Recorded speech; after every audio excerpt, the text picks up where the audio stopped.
Hi friends, welcome to my channel. First time ನನ್ನ channel ನೋಡ್ತಾ ಇದ್ರಿ, ಸಬ್ಸ್ಕ್ರೈಬ್ ಮಾಡ್ಕೊಳ್ಳಿ ಫ್ರೆಂಡ್ಸ್. ಈ ವಿಡಿಯೋ ಇಷ್ಟ ಆದರೆ ಒಂದು ಲೈಕ್ ಕೊಡಿ. ಇದು ಬಂದ್ಬಿಟ್ಟು ನಮ್ಮ ಮದುವೆಯ ಲಾಗ್ ಆಗಿರುತ್ತೆ. ಮದುವೆಗೆ ಹೋಗೋಣ ಅಂತ ರೆಡಿ ಆಗಿಬಿಟ್ಟು ನನ್ನ ಮಗಳು ನಾನು ಹೊರಟ್ವಿ. ಆಲ್ರೆಡಿ ಮನೆಯಿಂದನೇ ರೆಡಿಯಾಗಿ ಹೊರಟ್ವಿ. ಯಾಕೆಂದರೆ ಸ್ವಲ್ಪ ಅಲ್ಲಿ ಯಾರೂ ಅಷ್ಟು ಪರಿಚಯ ಇರಲಿಲ್ಲ. ಮತ್ತು ಅಲ್ಲೆಲ್ಲ ಹೋಗಿ ರೆಡಿ ಆಗೋಕ್ಕೆ ಕಷ್ಟ ಆಗ್ಬೋದು. ಆಮೇಲೆ 11:30ಗೆ ಮುಹೂರ್ತ ಇದ್ದಿದ್ದು. ಹಂಗಾಗಿ ನಾವು ಬೇಗನೆ ಹೊರಟ್ವಿ. ಬೇಗನೆ ಅಂದರೆ 5:45 6 ಗಂಟೆ, 5:45 ಆಗಿತ್ತು. 5:30 5:45 ಆಗಿತ್ತು ನೋಡಿ, ಇನ್ನೂ ಕತ್ಲಿದೆ. ಆಮೇಲೆ ನಮ್ಮ ಚಿಕ್ಕಮ್ಮ, ನನ್ನ ತಂಗಿ ಅವರೆಲ್ಲ ಅಲ್ಲೇ ಬರ್ತೀನಿ ಅಂದರು. ನಮ್ಮ ಚಿಕ್ಕಮ್ಮ ಆಲ್ರೆಡಿ ಬಂದು ವೆಯ್ಟ್ ಮಾಡ್ತಾಯಿದ್ರು. ಆಮೇಲೆ ನನ್ನ ತಂಗಿ ಬಂದಳು. ಆಮೇಲೆ ಬಂದು ಆಲ್ರೆಡಿ ಸ್ಯಾಟ್ಲೈಟಿಗೆ ಬಂದ್ವಿ. ಸ್ಯಾಟ್ಲೈಟಿಗೆ ಬರಬೇಕಾದ್ರೆ ಸ್ವಲ್ಪ ವೆಯ್ಟ್ ಮಾಡಿದ್ವಿ. ಬಸ್ ಸಿಕ್ಕಿಲ್ಲ, ಬೆಳಗಿನ ಜಾವನೇ ಅಲ್ವಾ, ಬಸ್ಗಳು ಕಡಿಮೆ. ಹಂಗಾಗಿ ವೆಯ್ಟ್ ಮಾಡಿದ್ವಿ. ನಮ್ಮ ಚಿಕ್ಕಮ್ಮ ಆಲ್ರೆಡಿ ವೆಯ್ಟ್ ಮಾಡ್ತಿದ್ರು. ಮತ್ತು ನಾವು ವೆಯ್ಟ್ ಮಾಡಿ ಮತ್ತೆ ಹತ್ಕೊಂಡು ಸ್ಯಾಟ್ಲೈಟಿಗೆ ಬಂದ್ವಿ. ನೋಡಿ, ಇನ್ನೂ ಕತ್ಲಿಗೆ ಹಾಗೇ ಇದೆ. 5:30 5:45 ಆಗಿತ್ತು ಟೈಮು. ಅಂದರೆ ನಮ್ಮ ಪ್ಲ್ಯಾನ್ ಹಾಕ್ಕೊಂಡಿದ್ವಿ. ಅಲ್ಲಿ ಮದುವೆಗೆ ಹೋಗ್ತಾ ಇರೋದ್ರಿಂದ ಮದುವೆಗೆ ಹೋಗ್ಬಿಟ್ಟು ದೇವಸ್ಥಾನಕ್ಕೆ ಹೋಗೋಣ, ಅಲ್ಲಿ ಹೋಗ್ತಾ ಇದ್ದೀವಿ ಅಂದ್ಬಿಟ್ಟು ನಮ್ಮ ಹುಡುಗಿಗೂ ರಜೆ ಹಾಕ್ಸಿ ಕರ್ಕೊಂಡು ಹೋದ್ವಿ. ಹೆಂಗಿದ್ರು ಹೋಗ್ತೀವಿ, ಹಂಗೆ ದೇವಸ್ಥಾನಕ್ಕೂ ಹೋಗ್ಬೋದಲ್ಲ ಅಂತ ಒಂದು ಐಡಿಯಾ ಮಾಡಿ ನಮ್ಮ ಚಿಕ್ಕಮ್ಮನ ಮಗಳು, ನನ್ನ ಮಗಳು ಇಬ್ಬರೂ ರಜೆ ಹಾಕ್ಸಿ ಪ್ಲ್ಯಾನ್ ಮಾಡಿ ಕರ್ಕೊಂಡೋಗಿದ್ದು. ಹಂಗಾಗಿ ನಾವು ಮಾಮೂಲಿ ಸ್ಯಾಟ್ಲೈಟ್ಗೆ ಬಂದ್ವಿ. ಅಲ್ಲಿ ಬಂದ್ವಿ ಅಂದರೆ ಆಮೇಲೆ ನಮಗೆ ಬಸ್ಸು ತಲಕಾಡ್ಗೆ ಹೋಗ್ತಾ ಇದ್ದಿದ್ದು ನಾವು ಮದುವೆಗೆ. ಅಲ್ಲಿ ಬಸ್ಗಳು ಡೈರೆಕ್ಟಾಗಿ ಇದೆಯಾ ಇಲ್ವಾ ಅನ್ನೋದು ನಮ್ಗೆ ಗೊತ್ತಿರಲಿಲ್ಲ. ಹಾಗಾಗಿ ಸ್ಯಾಟ್ಲೈಟ್ಗೆ ಹೋಗ್ಬಿಟ್ಟು ಅಲ್ಲಿ ಕೇಳೋಣ ಡೈರೆಕ್ಟಾಗಿ ಇದೆಯಾ ಇಲ್ವಾ ಅಂದ್ಬಿಟ್ಟು ನಾವು ಇಲ್ಲಿ ಅಂಡರ್ಗ್ರೌಂಡಲ್ಲಿ ಹೋಗ್ತಾ ಇದ್ದೀವಿ. ನಾವು ಡೈರೆಕ್ಟಾಗಿ ಬರ್ತಾ ಇದ್ವಲ್ಲ ಆ ರೂಟಲ್ಲಿ, ಆ ಕಡೆ ಸುತ್ತಾಕೊಂಡು ಹೋಗ್ತಿದ್ವಿ ಡೈರೆಕ್ಟಾಗಿ. ಇವತ್ತು ಅಲ್ಲಿ ಬಸ್ಸು ಒಳಗಡೆ ಹೋಗಿ ಕೇಳಬೇಕಲ್ಲ ಅಂದ್ಬಿಟ್ಟು ಈ ರೂಟಲ್ಲಿ ಹೋದ್ವಿ. ಯಾಕೆಂದರೆ ನಮಗೆ ಬಸ್ಗಳು ಗೊತ್ತಿಲ್ಲ, ಅಲ್ಲಿಗಿದೆಯಾ ಇಲ್ವಾ ಅಂದ್ಬಿಟ್ಟು ಹೋಗಿ ಕೇಳಿದ್ವಿ. ತಲಕಾಡಿಗೆ ಡೈರೆಕ್ಟಾಗಿ 10 ಗಂಟೆ ಮೇಲಿದೆ ಅಂದರು. ಇನ್ನೊಬ್ಬರು ಬಂದುಬಿಟ್ಟು ಟಿ ನರಸೀಪುರ ಆ ಬಸ್ ಹತ್ಬಿಡಿ, ಅದು ಪೂರಿಗಾಲಿ ಹತ್ರ ಇಳ್ಕೊಳ್ಳಿ, ಅಲ್ಲಿಂದ ಬೇಜಾನ್ ಬಸ್ಗಳು ಸಿಗುತ್ತೆ ನಿಮಗೆ ತಲಕಾಡ್ಗೆ ಅಂತ ಹೇಳಿದ್ರು. ಹಂಗಾಗಿ ನಮಗೆ ಇನ್ನೇನು ಎಲ್ಲಾದರೂ ಏನೋ ಒಟ್ಟಿನಲ್ಲಿ ಬೇಗ ಹೋಗೋಣ ಅಂದ್ಬಿಟ್ಟು ಹತ್ವಿ. ಸೀಟು ಸಿಕ್ತು ನೋಡಿ ಮುಂದೆನೇ, ಅಂದರೆ ಸಿಂಗಲ್ ಸೀಟು. ಅಂದರೆ ಆಲ್ರೆಡಿ ಇಬ್ಬಿಬ್ಬರು ಕೂತ್ಕೊಂಡಿದ್ರು. ಒಬ್ಬೊಬ್ರು ಆ ಕಡೆ ಒಬ್ರು ಈ ಕಡೆ ಒಬ್ರು ಹಂಗೆ ಕೂತ್ಕೊಂಡಿದ್ದೀವಿ ನೋಡಿ. ಅಲ್ಲೊಬ್ರು ಇಲ್ಲೊಬ್ರು ಹಂಗೆ ಕೂತ್ಕೊಂಡು ಸೀಟ್ ಅಂತೂ ಸಿಕ್ತು, ತೊಂದರೆ ಏನಿಲ್ಲ. ಅದೇ ಕಿಟಕಿ ಪಕ್ಕದಲ್ಲಿ ಸಿಕ್ಕಲಿಲ್ಲ, ಮಾಮೂಲಿ ಆ ಕಡೆ ಈ ಕಡೆ ಒಂದೊಂದು ಸೀಟ್ ಸಿಕ್ತು. ನಮ್ಮ ಚಿಕ್ಕಮ್ಮ ನಾವು ಅದು ಇದು ಮಾತಾಡಿಕೊಂಡು ಕೂತಿದ್ವಿ. ಆಲ್ರೆಡಿ ಅಲ್ಲೊಂದು ಏನಪ್ಪ ವಿಶೇಷ ಅಂದರೆ, ಅಲ್ಲಿ ಪಕ್ಕದಲ್ಲಿ ಒಬ್ಬರು ಬಂದಿದ್ದರು ಜೆಂಟ್ಸು. ಅವರು ಎಲ್ಲಿಗೆ ಏನು ಅಂತ ಹಿಂಗೆ ಮಾತಾಡಿದ್ರು. ಆವಾಗ ನಾವು ಹಿಂಗೆ ಮದುವೆಗೆ ಹೋಗ್ತಾಯಿದ್ವಿ ತಲಕಾಡ್ಗೆ, ಬಸ್ಸು ಇಲ್ಲ ಅಂದರು, ಅದಕ್ಕೆ ಕೇಳ್ತಾ ಇದ್ವಿ ಅಂತ ಮಾತಾಡ್ತಾ ಇದ್ವಿ. ಆವಾಗ ಅವರು ನಾವು ಅಲ್ಲೇ ಹೋಗ್ತಾ ಇರೋದು ಅಂತ ಹೇಳಿದ್ರು. ನಾವು ಎಲ್ಲಿ ಏನು ಅಂದಾಗ ಅವರು ಅದೇ ಮದುವೆಗೆ ಬರ್ತಾ ಇರೋದು. ಅಂದರೆ ಅವ್ರು ಬಂದು ಹುಡುಗಿ ಕಡೆ, ನಾವು ಹುಡುಗನ ಕಡೆಯಿಂದ ಹೋಗ್ತಾ ಇದ್ವಿ. ನಾನು ಹುಡುಗನ ಕಡೆಯವರಾ ಅಂತ ಕೇಳಿದೆ. ಇಲ್ಲ, ನಾವು ಹುಡುಗಿ ಕಡೆ ಅಂತ ಹೇಳಿದರು. ಹಂಗಾಗಿ ಹಿಂಗೆ ಮಾತಾಡಿಕೊಂಡು ಅವರು ಅಲ್ಲಿಗೆ ಬರ್ತಾ ಇರೋದು, ನಮಗೂ ಗೊತ್ತಿಲ್ಲ, ಕೇಳ್ಕೊಂಡು ನಾವು ಅಲ್ಲೇ ಪುರಿಗಲ್ಲೆಲ್ಲ ಇಳ್ಕೊಳ್ಳೋಣ ಅಂತ ಹತ್ತಿದ್ದೀವಿ ಅಂತ ಹೇಳಿದ್ರು. ಇದು ಚನ್ನಪಟ್ಟಣ. ಅಲ್ಲಿ ಕಾಫಿ ಟೀ ತಿಂಡಿಗೆ ಇಳಿಸಿದ್ರು. ಆದರೆ ಬೆಳಗಿನ ಜಾವನೇ ಅಲ್ವಾ, ಚಿಕ್ಕಮ್ಮ ಅಯ್ಯೋ ತಿಂದರೆ ಗಿಮೆಂಟ್ ಆಗಿಬಿಟ್ರೆ ಏನು ಮಾಡೋದು, ಬೆಳಗಿನ ಜಾವ ಬೇಡ ಅಂತ ಹೇಳಿದ್ರು. ಹಂಗಾಗಿ ನಾವು ಕಾಫಿ ಟೀನೂ ಕುಡ್ದಿಲ್ಲ, ಏನೂ ತಿನ್ನೋಕ್ಕೂ ಹೋಗಲಿಲ್ಲ. ವಾಮಿಟ್ ಆಗಿಬಿಟ್ರೆ ಏನು ಮಾಡೋದು ಅಂದ್ಬಿಟ್ಟು ಅಲ್ಲಿಂದ ಮಳವಳ್ಳಿಗೆ ಬಂದ್ವಿ. ಆಮೇಲೆ ಮಳವಳ್ಳಿಯಿಂದ ಅಲ್ಲಿಂದ ಪೂರಿಗಾಲಿ, ಮಳವಳ್ಳಿಲಿ ಸ್ಟಾಪ್ ಕೊಟ್ಟಿದ್ರು. ಮತ್ತು ಅಲ್ಲಿಂದ ಪೂರಿಗಾಲಿ ಮಾತ್ರ ಬೇಗನೆ ಬಂದ. ನಮಗೆ ಎಲ್ಲೂ ಅಲ್ಲಿ ಜಾಸ್ತಿ ಸ್ಟಾಪ್ಗಳೇ ಅಷ್ಟು ಇದು ಅನಿಸಲಿಲ್ಲ, ಅಂದರೆ ಜಾಸ್ತಿ ಲಾಂಗ್ ಅಂತ ಅನಿಸ್ಲಿಲ್ಲ, ಬೇಗನೆ ಬಂದ. ಅಲ್ಲಿಂದ ಪೂರಿಗಾಲಿಗೆ ಬಂದ್ವಿ. ಅಲ್ಲಿಂದ ಇನ್ನೇನು ಹತ್ತಬೇಕು ಅನ್ನೋ ಅಷ್ಟರಲ್ಲಿ ನಮಗೆ ತಲಕಾಡು ಬಸ್ ಸಿಕ್ತು. ಓಡ್ತಾ ಇತ್ತು, ಓಡೋಗಿ ಹತ್ಕೊಂಡ್ವಿ. ಅಲ್ಲಿ ಸೀಟ್ ಸಿಕ್ಕಲಿಲ್ಲ ನಮಗೆ, ನಿಂತ್ಕೊಂಡಿದ್ವಿ. ಹಾಗಾಗಿ ಅಲ್ಲಿ ವೀಡಿಯೋ ಮಾಡೋಕ್ಕಾಗಲಿಲ್ಲ. ಅಲ್ಲಿಂದ ಇಳಿದ್ವಿ. ಆಮೇಲೆ ಅವರು ಅದೇ ಮುಂದೆ ಹೋಗ್ತಾ ಇದ್ದಾರೆ ನೋಡಿ, ನಮ್ಮ ಬಸ್ಸಲ್ಲಿ ಬಂದವರು ಇವರೇನೆ. ಇಲ್ಲೇ ಮದುವೆ ಬನ್ನಿ ಅಂದ್ಬಿಟ್ಟು ಅವ್ರು ಮುಂದೆ ಹೋಗ್ತಾಯಿದ್ರು. ಅಷ್ಟೊತ್ತಿಗೆ ನಮ್ಮ ಚಿಕ್ಕಮ್ಮ, ನಮ್ಮ ಅತ್ತೆ ಅವರೆಲ್ಲ ಮಳವಳ್ಳಿಯಿಂದನೇ ಹತ್ತಿದ್ದಾರೆ. ಅವರು ಅದೇ ಬಸ್ಸಲ್ಲಿ ಬಂದು ಅಲ್ಲಿ ಇಳಿದ್ರು. ನಾವು ಈ ಕಡೆಯಿಂದ ತಲಕಾಡು ಪೂರಿಗಾಲಿಲಿ ಹತ್ಕೊಂಡ್ವಿ, ಅವರು ಮಳವಳ್ಳಿಯಿಂದ ಹತ್ಕೊಂಡಿದ್ದಾರೆ.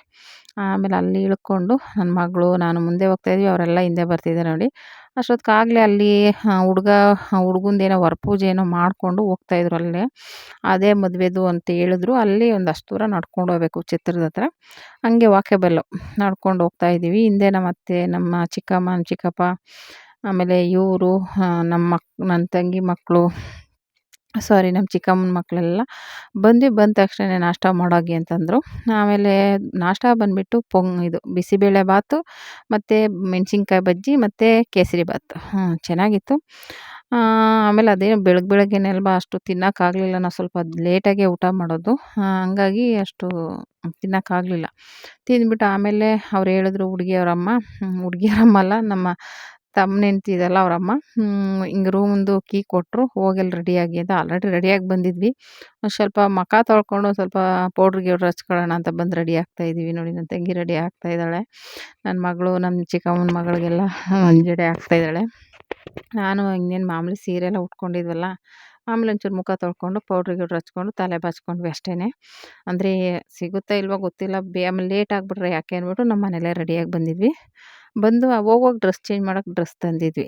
ಮತ್ತು ಈ ಸೀರೆಯಲ್ಲಿ ಹೋಗೋಕ್ಕೆ ಹಿಂಸೆ ಆಗುತ್ತೆ ಅಂತ ಈ ಥರ ಒಂದು ಕೂಲಿಂಗ್ ಗ್ಲಾಸ್ ಹಿಡ್ಕೊಂಡು ಹಾಕ್ಕೊಂಡು ನೋಡ್ತಾ ಇದ್ದಿದ್ದು.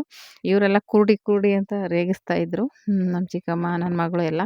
ಅದನ್ನು ಸುಮ್ಮನೆ ಹಂಗೆ ಹಾಕ್ಕೊಂಡೆ. ಎಷ್ಟು ಸುಮಾರು ದಿನದಿಂದ ಬ್ಯಾಗಲ್ಲಿ ಇಟ್ಕೊಂಡಿದ್ದೀನಿ. ಒಂದು ದಿವಸನೂ ಅದು ಯೂಸೇ ಮಾಡಿಲ್ಲ. ಮತ್ತು ಆಮೇಲೆ 11:30ಗೆ ಮುಹೂರ್ತ ಬನ್ನಿ, ಅಲ್ಲೇ ಇದ್ದರೆ ಆಗಲ್ಲ ಅಂದ್ಬಿಟ್ಟು ಬೇಗ ಬೇಗ ಬಂದ್ವಿ. ಬಂದು ಅಲ್ಲಿ ಚೇರ್ ಸಿಗಲಿಲ್ಲ. ಮತ್ತು ಈ ಕಡೆ ಬಂದ್ವಿ. ನಮ್ಮ ತಮ್ಮ ಎಲ್ಲನೂ ಚೇರ್ ತಂದು ಒಂದು ಕಡೆ ಹಾಕ್ಕೊಟ್ರು. ಆಮೇಲೆ ಈ ಕಡೆ ಮುಂದೆನೇ ಬಂದು ಕೂತ್ಕೊಂಡ್ವಿ. ಕೂತ್ಕೊಂಡು ನೋಡ್ತಾ ಇದ್ವಿ ಆ ಕಡೆ ಈ ಕಡೆ ಅಂತ. ಅಂದರೆ ರಿಸೆಪ್ಷನ್‌ಗೆ ಹೋಗ್ತಾ ಇದ್ವಿ ಯಾವಾಗ್ಲೂನು ನಾವು. ಈ ಸಾರಿನೇ ಮುಹೂರ್ತಕ್ಕೆ ಬಂದಿರೋದು. ಹಂಗಾಗಿ ನೈಟು ನಮಗೆ ಇದೇ ಹುಡುಗಿ ಕರ್ಕೊಂಡು ಹೋಗ್ತಾ ಇದ್ದಾರೆ ನೋಡಿ. ಅದೇನೋ ಆ ಕಡೆಯಿಂದ ಕರ್ಕೊಂಬರ್ಬೇಕು ಅಂದ್ಬಿಟ್ಟು, ಈ ಕಡೆಯಿಂದ ಹಿಂಗೆ ಕರ್ಕೊಂಡೋಗಿ ಆಮೇಲೆ ಅಲ್ಲಿ ಅಲ್ಲಿಗೆ ತಾಳಿ ಕಟ್ಸೋದ್ ಹತ್ರ ಕರ್ಕೊಂಡು ಹೋಗ್ತಾ ಇದ್ದಾರೆ, ಚಪ್ರದ ಹತ್ರ. ಹಿಂಗೆ ಬಳಸ್ಕೊಂಡು ಕರ್ಕೊಂಡು ಹೋಗ್ತಾ ಇದ್ದಾರೆ. ಅದು ಏನಕ್ಕೆ ಅಂತ ಗೊತ್ತಿಲ್ಲ ಅವ್ರವ್ರ ಶಾಸ್ತ್ರಗಳು. ಹಂಗಾಗಿ ಕರ್ಕೊಂಡು ಹೋಗ್ತಾಯಿದ್ರು. ನಾವು ಅಲ್ಲೇ ಕೂತ್ಕೊಂಡು ಹಂಗೆ ನೋಡ್ತಾ ಇದ್ವಿ. ಹಂಗಿಂದ ಕರ್ಕೊಂಬಂದು ಮಾಮೂಲಿ ಅಲ್ಲಿ ತಾಳಿ ಕಟ್ಸೋಕೆ ಕರ್ಕೊಂಡೋದ್ರು. ನಾವೇ ಜಾಸ್ತಿ ಯಾವಾಗಲೂ ರಿಸೆಪ್ಷನ್‌ಗೆ ಹೋಗ್ತಾ ಇದ್ದಿದ್ದಲ್ವಾ. ಈ ಥರ ಮುಹೂರ್ತಕ್ಕೆ ನಾವು ಉಳ್ದಿದ್ದೇ ಇಲ್ಲ ನೋಡಿ. ಇಲ್ಲಿಂದ ಕರ್ಕೊಂಡು ಹೋಗ್ತಾ ಇದ್ದಾರೆ ಈ ಕಡೆಯಿಂದ. ಕರ್ಕೊಂಡೋಗಿ ಅಲ್ಲಿ ತಾಳಿ ಕಟ್ಸೋ ಏನಪ್ಪ ಅಂದರೆ ಜನ ಎಲ್ಲ ವೀಡಿಯೋದವರೇ ಮುಂದೆ ನಿಂತ್ಕೊಬಿಟ್ಟಿದ್ರು. ಒಂದು ಇಬ್ಬರು 3 ಜನ ಇದ್ರು. ಅಂದರೆ ಆ ಹುಡುಗಿ ಕಡೆ ಹುಡುಗ ಕಡೆ ಇಬ್ಬರು ಬೇರೆ ಬೇರೆ ಮಾಡಿಸಿದ್ದಾರೆ ಅನಿಸುತ್ತೆ. ಆ ಕಡೆನೂ ಇದ್ದರು, ಈ ಕಡೆ ಇದ್ದರು. ಫೋಟೋ ತೆಗಿಯೋರು ಇದ್ದಾರೆ, ವೀಡಿಯೋ ಮಾಡೋರು ಇದ್ದಾರೆ ನೋಡಿ. ಆ ಕಡೆ ಈ ಕಡೆ ನಿಂತ್ಕೊಂಡಿದ್ರು. ಅವರೇ ಮುಂದೆ ಕವರ್ ಆಗಿಬಿಟ್ಟಿದ್ದಾರೆ. ಆದರೆ ಇನ್ನೊಂದೇನಪ್ಪ ಅಂದರೆ ಅಲ್ಲಿ ಮುಂದೆ ಒಂದು ಸ್ಕ್ರೀನ್ ಹಾಕಿದ್ರು. ಅಲ್ಲೇ ಕಾಣಿಸ್ತಾ ಇತ್ತು ಮುಂದೆ ವೀಡಿಯೋ ಮಾಡ್ತಿದ್ರಲ್ಲ, ಅದು ಡೈರೆಕ್ಟಾಗಿ ತಾಳಿ ಕಟ್ಟೋದೆಲ್ಲ ಕಾಣೋ ಥರನೇ ಮುಂದೆ ವೀಡಿಯೋ ಮಾಡ್ತಿದ್ರು. ಅಲ್ಲಿ ಸ್ಕ್ರೀನ್ ಹಾಕಿದ್ರಲ್ಲ ಅಲ್ಲಿ ಕಾಣಿಸ್ತಾ ಇತ್ತು. ಅಂದರೆ ನಾವು ಸ್ಕ್ರೀನಿಂದ ಮುಂದೆ ಕೂತ್ಬಿಟ್ಟಿದ್ವಿ ಸ್ವಲ್ಪ. ಹಂಗಾಗಿ ಆಮೇಲೆ ಅಕ್ಷತೆ ಎಲ್ಲ ಕೊಟ್ಬಿಟ್ಟು ಹೋದ್ರು ಬೇಗ ಬೇಗನೆ. ನಾವು ಹಂಗೂ ಟೈಮ್ ಆಗೋಗೈತೆ 11:30ಇಂದ 12:30ವರೆಗೂ ಅಂತ ಇತ್ತು. ಆಮೇಲೆ ಅಕ್ಷತೆ ಎಲ್ಲ ಕೊಟ್ಟಾದ್ಮೇಲೆ ನೋಡಿ ಇಲ್ಲಿ ಸ್ಕ್ರೀನೆಲ್ಲ ತೋರಿಸ್ತಾ ಇದ್ದಾರೆ ತಾಳಿ ಕಟ್ತಾ ಇರೋದು. ಆಮೇಲೆ ನಾವು ಅಲ್ಲೇ ನೋಡಿದೆ. ಅಲ್ಲೆಲ್ಲ ನೋಡೋಕ್ಕೆ ಕಾಣಿಸ್ಲೇ ಇಲ್ಲ. ಸ್ಕ್ರೀನಲ್ಲೇ ನೋಡಿಬಿಟ್ಟು ಹಂಗೂ ಅಕ್ಕಿ ಹಾಕೋರೆಲ್ಲ ಎಲ್ಲಿ ಹೋಗೋ ಮುಂದೆ ಹಾಕೋರು ಹಾಕಿದ್ರು. ಕೆಲವ್ರು ಅಲ್ಲಿಂದನೇ ಹಾಗೆ ಹಾಕಿದ್ರು ಅಕ್ಕಸ್ತಕ್ಕಿನ. ಹಿಂಗೆ ಆಗಿ ಮದುವೆ ಆಯಿತು. ಮುಗಿಸ್ಕೊಂಡು ಊಟಕ್ಕೆ ಹೋಗೋಣ ಅಂತ ಹೇಳಿದೆ. ಊಟಕ್ಕೆ ಹೋದ್ವಿ. ಊಟದ ಹತ್ರ ಏನಪ್ಪ ಅಂದರೆ ಒಂದು ಮಿಸ್ಟೇಕು ಆಯಿತು. ಏನಪ್ಪ ಅಂದರೆ ತಿನ್ನೋಕ್ಕೆ ಬಿಟ್ಟಿಲ್ಲ ಅವರು.